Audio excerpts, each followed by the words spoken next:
Okay, everybody enjoys a good beer, right? I'm sure you're no exception. But tell me, last time you treated yourself to a fine restaurant, did you get a bottle of wine or did you get some beer? I guess you get the wine. You see, I come from France, the holy grail of wine, but I decided to move to Belgium because I find beer so much more exciting than wine. And not because it's twice as old as wine, but really because it's twice as modern.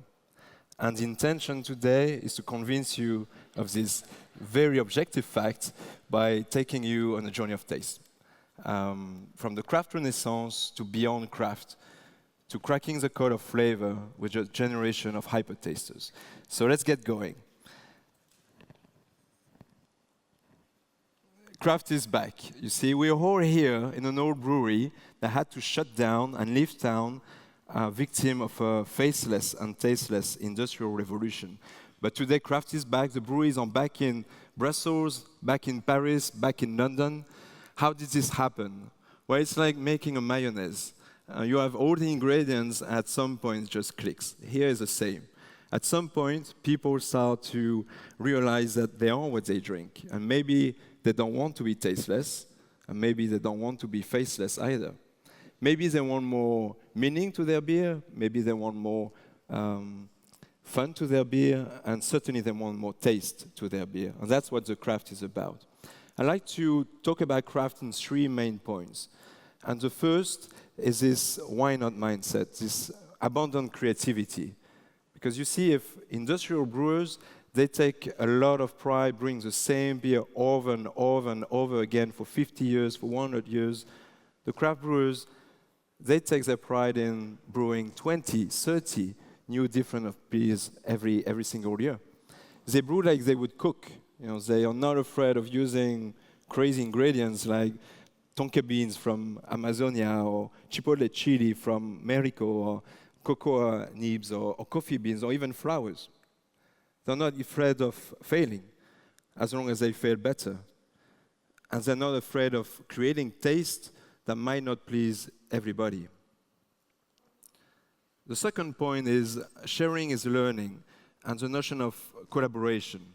You see, it's a craft renaissance, so brewers, they travel the world and share practices. We had the chance at the Beer Project to brew with colleagues in Brazil, in Canada, in the Netherlands, in Norway, and now we're also inviting brewers from the rest of the world to come with us in Brussels, have fun, share practices, and think about taste together. Very recently, a British brewery decided to share online 215 of its recipes, open source. Because you see, if industrial brewers, they cherish the notion of copyright, the craft brewers, they do copyleft. They want to be challenged and stimulated. It's collaboration with you guys too. We start to see more crowdfunding happening, people supporting the local breweries, but we also start to see crowdsourcing, people having a voice in the selection of taste. And with more sophistication coming in the future, with people, beer lovers, being more knowledgeable about beer, we'll see crowdsourcing at even an earlier stage of beer creation. My third point is more with less, and the notion of sustainability. You see behind me, it's the first beer made of recycled bread, the first beer made of food waste.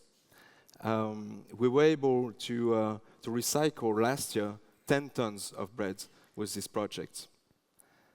And it worked so well that some colleagues in London decided to call us and say, you know, could you share some of your process with us? Because we'd like to do the same beer in London.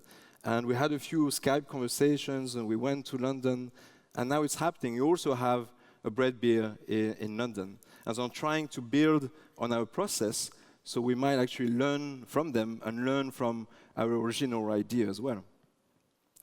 And if you're interested in circular economy, you might want to know that this bread here in the picture is made of beer itself made of bread. So if it makes you feel dizzy, that's okay, but wait until you try the beer. All of this leads to where? It leads to the exploration of taste, to more expression, to more explosion, to more balance. But to appreciate taste, you have to understand how it works. So let's do a small exercise here. It's Beer 101. I leave all the crazy ingredients aside, all the tonka beans and the coffee beans aside. So we go back to basics. From left to right, you have the water, the barley malt, the hops, and the yeast. And let's try to peel beer like an onion, see what's behind it, and zoom inside the beer. So we focus on the hops first, and let's see what's behind the hops. And it's a whole spectrum of flavor available. You see, for too long, traditional brewers were really constraining hops into bringing bitterness to their beer, or maybe bringing grassy and herbal notes. But it's much more than that. You can get the whole range of flavors. You can go evergreen, spicy, floral, fruity, citrusy.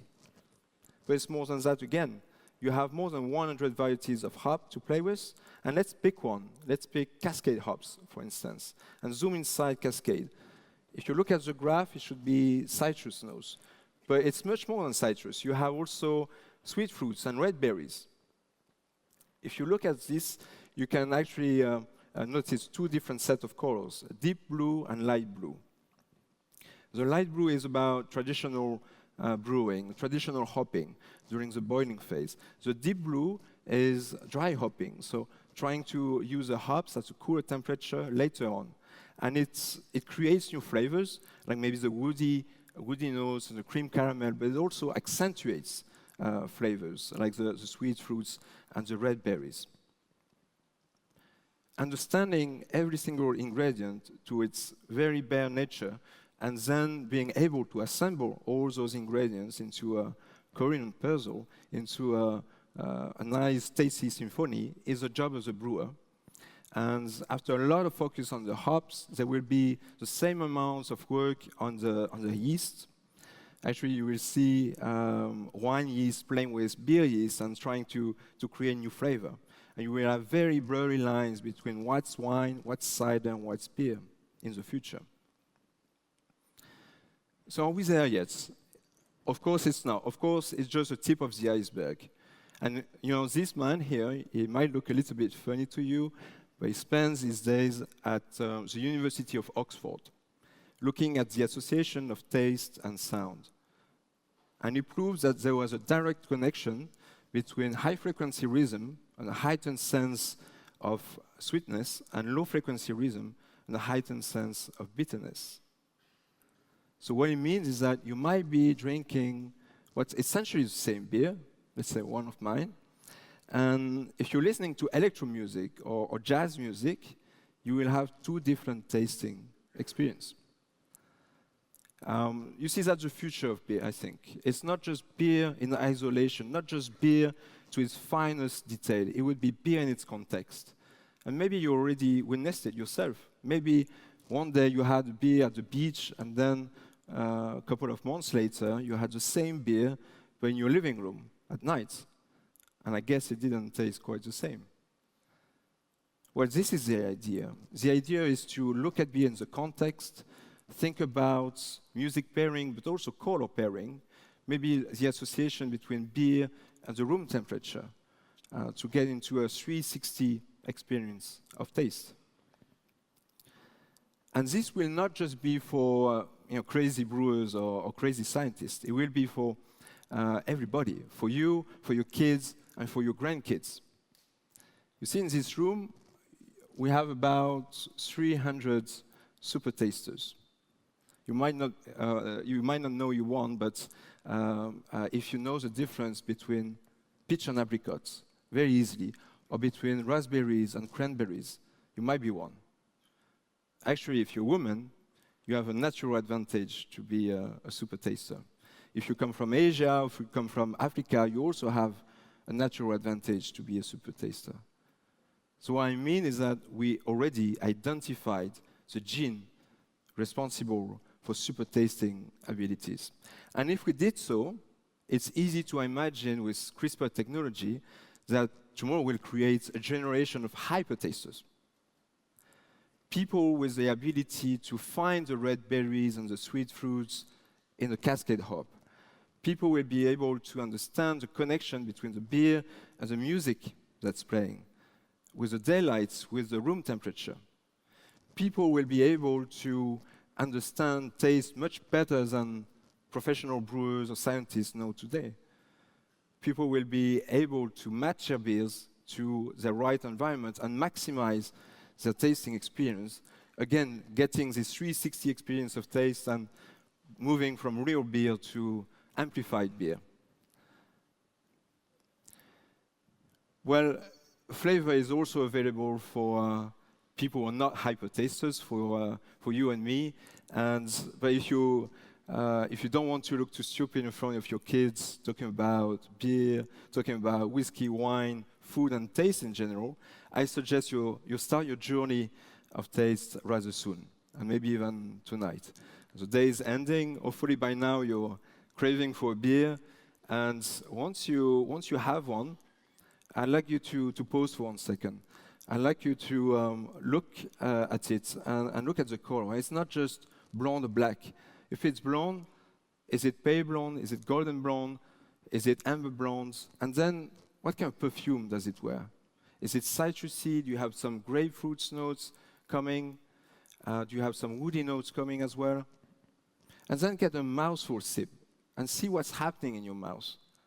What was the intention of the brewer when he made this beer for you? What kind of memories does it bring back? And what kind of places it makes you go to? See, because beer is the shortest way to travel very far, and once you're on this journey of taste, there's no way back. So I just wish you happy travels, and thank you very much.